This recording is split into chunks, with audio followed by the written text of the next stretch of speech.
ہم اللہ رب العزت کا جتنا بھی شکر ادا کریں کم ہے کہ اس نے ہمیں رمضان کا مہینہ ایک بار پھر عطا فرمایا، اور رمضان کا مہینہ ہمیں غور و فکر کی دعوت دیتا ہے ان تمام نعمتوں پر جو اللہ نے ہمیں عطا کی۔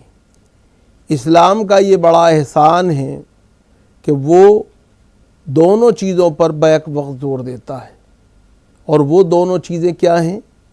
ان میں ایک ہے اللہ کے حقوق اور دوسرے ہیں اس کے بندوں کے حقوق، یعنی ہر انسان پر حقوق اللہ اور حقوق العباد دونوں کی ادائیگی جو ہے وہ ضروری ہے۔ اللہ کا حق یہ ہے کہ ہم اللہ کو ایک جانیں اور مانیں، اس کی ذات اور اس کی صفات ہر تمام اعتبار سے۔ اللہ کا حق یہ بھی ہے کہ ہم اس سے ڈریں اور اس کی کبریائی اور بزرگی کا اعتراف کریں اور مانیں اس پیغام کو اور تسلیم کریں ان تمام پیغمبروں، انبیاء اور مرسلین کو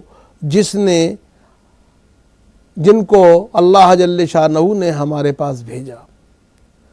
ہم پر یہ بھی فرض ہے کہ ہم مانیں اس کے فرشتوں کو، ہم مانیں اس کی کتابوں کو، ہم مانیں اس بات کو کہ جو کچھ اچھا و برا ہوتا ہے وہ تقدیر سے ہوتا ہے اور وہ اللہ کی طرف سے ہے، اور مانیں اس بات کو بھی کہ ہمیں مرنے کے بعد پھر زندہ ہونا ہے اور اپنے رب کے سامنے پیش ہونا ہے اور اپنی زندگی کا لیکھا جوکھا پیش کرنا ہے۔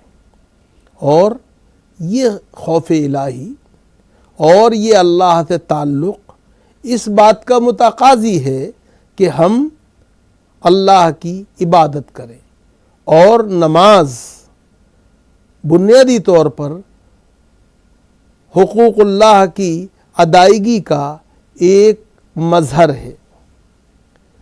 لیکن جہاں تک حقوق اللہ کی ادائیگی کا سوال ہے، اسی قدر اللہ نے زور دیا ہے حقوق العباد کی ادائیگی پر، اور زکوٰۃ حقوق العباد یا بندوں کے حقوق کی ادائیگی کا اسی طرح ایک مثالی مظہر ہے۔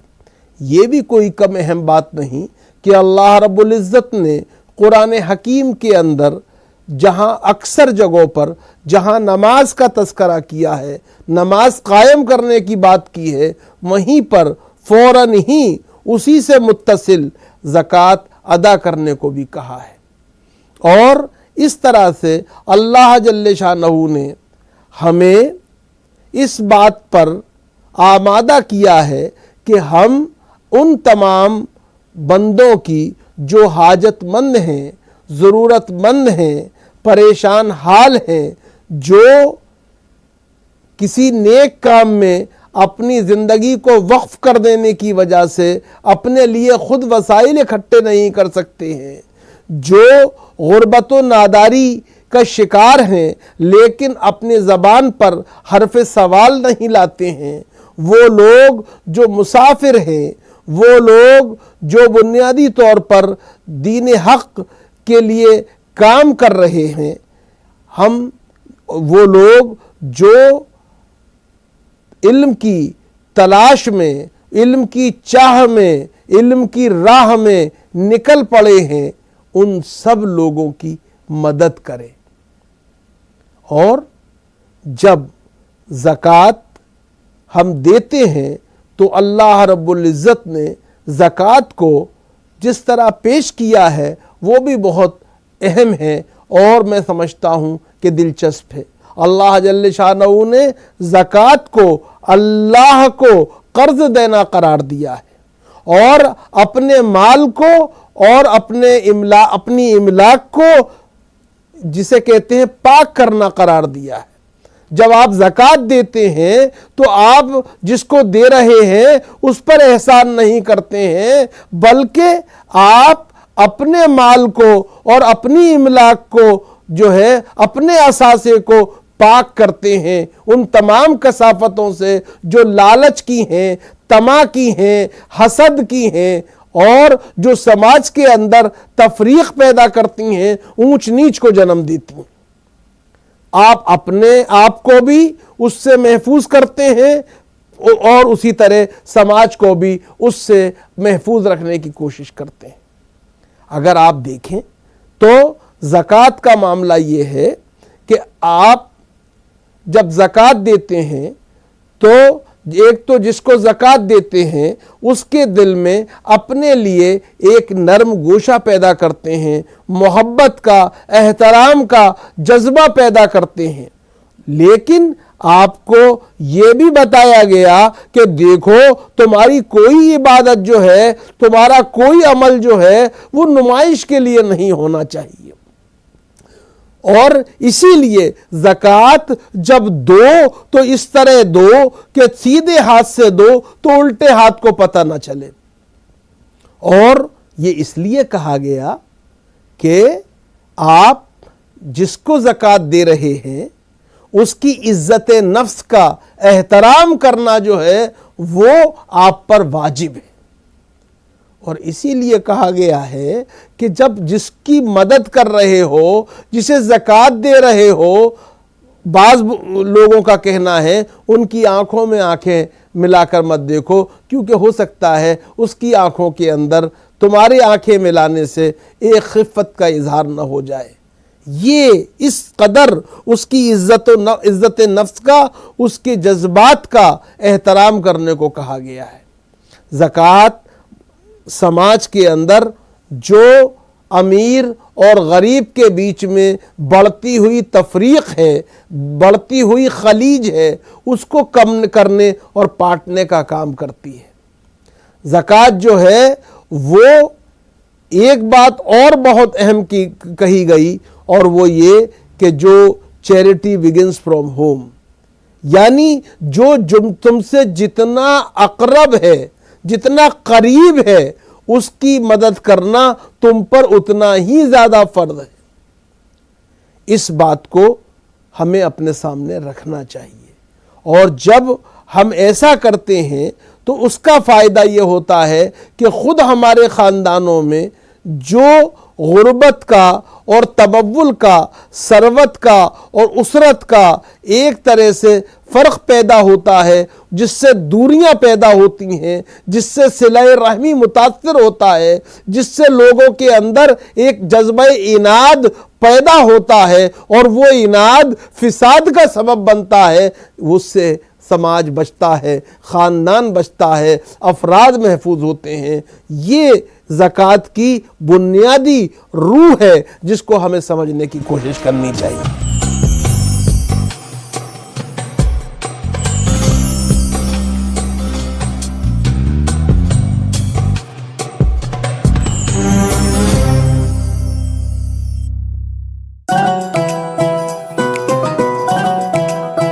رمضان کا مہینہ وہ مہینہ ہے جس میں قرآن نازل کیا گیا۔